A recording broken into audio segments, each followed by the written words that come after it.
Iniciativa Spotlight para eliminar la violencia contra las mujeres y las niñas.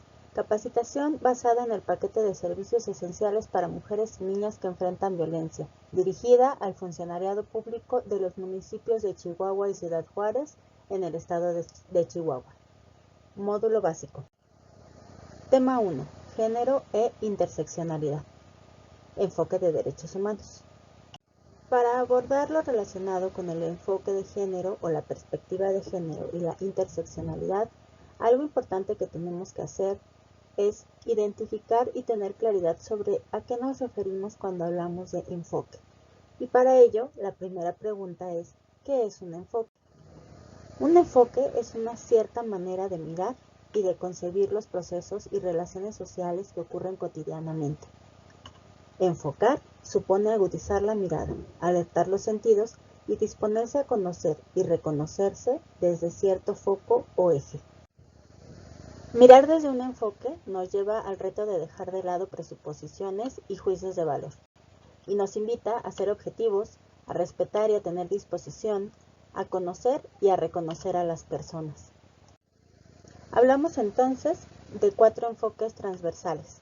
Estos son el enfoque de derechos humanos, el enfoque de interculturalidad, el enfoque de juventudes y el enfoque de género.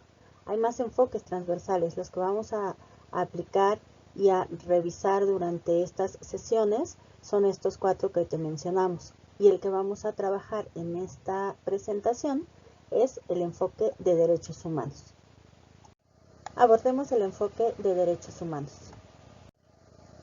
El enfoque de derechos humanos o el enfoque basado en derechos humanos se refiere a un marco conceptual para el proceso de desarrollo humano que desde el punto de vista normativo está basado en las normas internacionales de derechos humanos y desde el punto de vista operacional está orientado a la promoción y a la protección de los derechos humanos.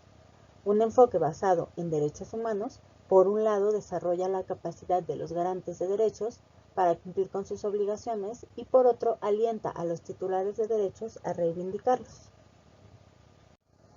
Cuando hablamos entonces de un enfoque de derechos humanos, hablamos de 2 actores principales, los titulares de derechos, que se refiere a más de 7.700 millones de personas que actualmente habitamos el planeta y que tiene que ver con cada individuo, hombre, mujer o niña de cualquier raza, grupo étnico o condición social, de cualquier creencia religiosa o preferencia sexual. Esto es, todas las personas, por el hecho de ser personas, tenemos derechos, somos titulares de derechos, ya que estos son dados a nosotras y a nosotros desde que nacemos hasta que morimos. El otro actor importante y principal son los garantes de derechos. Esto se refiere primariamente a los estados. Cuando nos referimos a los estados, hablamos de aquellos gobiernos que fungen como estos garantes o estas no solo personas, sino figuras que están encargadas de garantizar que la población o que las y los titulares puedan acceder a estos derechos fundamentales, a estos derechos humanos. Los garantes son personas con obligaciones específicas. Hay individuos y entidades privadas que tienen obligaciones genéricas desde las comunidades.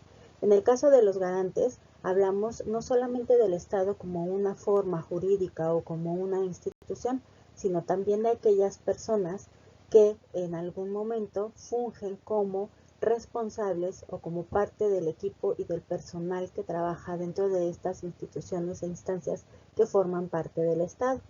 Es decir, el Estado, por ejemplo, sería, o los garantes serían como un ejemplo, aquellos gobiernos de nuestro país, como puede ser la persona que esté a cargo de la presidencia, pero no solamente de la presidencia como país, sino también hacia abajo quienes están a cargo de las diferentes instituciones, los secretarios de Estado, los gobernadores, las y los presidentes municipales, pero también todas aquellas personas como tú que tienen un papel importante en alguna o en varias de las instituciones del Estado.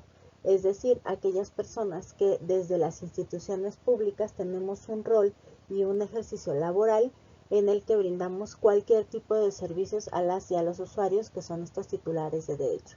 En el momento en que nosotras y nosotros empezamos a tener nuestro rol, nuestro horario de trabajo, en ese momento nos convertimos también en garantes de derechos. ¿Cuáles son las obligaciones de las y los garantes de derechos? Tenemos sobre todo tres grandes obligaciones y responsabilidades como garantes de derechos. Una de ellas, la primera, es respetar los derechos de las y los titulares, es decir, abstenernos de interferir con el ejercicio de sus derechos. Como garantes es importante que identifiquemos cuando alguna de nuestras acciones, actitudes o actividades no está respetando el ejercicio de derechos de alguna de las personas que son titulares de los mismos. Otra de nuestras obligaciones como garantes es proteger los derechos humanos, es decir, nos toca prevenir que otras u otros interfieran con el ejercicio de derechos. ¿A qué se refiere? A que desde nuestro rol como garantes podemos identificar si hay otras personas o instituciones que con su ejercicio, con sus acciones, con sus actitudes, pudieran estar interfiriendo en cómo un titular o una titular puede ejercer o no sus derechos. Nos toca entonces protegerlos. Y finalmente, nuestra otra gran obligación como garantes es asegurar los derechos. Esto se refiere a adoptar medidas apropiadas hacia el pleno ejercicio de los derechos. ¿A qué se refiere esta adopción de medidas? Bueno, una de ellas es la capacitación específica del personal que trabaja dentro del sistema de gobierno para que podamos siempre tener en cuenta y saber cuáles son los derechos humanos que tenemos que respetar, que tenemos que proteger, cuáles son los derechos que desde nuestra institución o nuestro rol es importante que podamos promover o fortalecer, que también adoptemos medidas como la creación de ciertos programas, de ciertas estrategias, de ciertas leyes o protocolos que permitan el ejercicio de derechos de las y los titulares.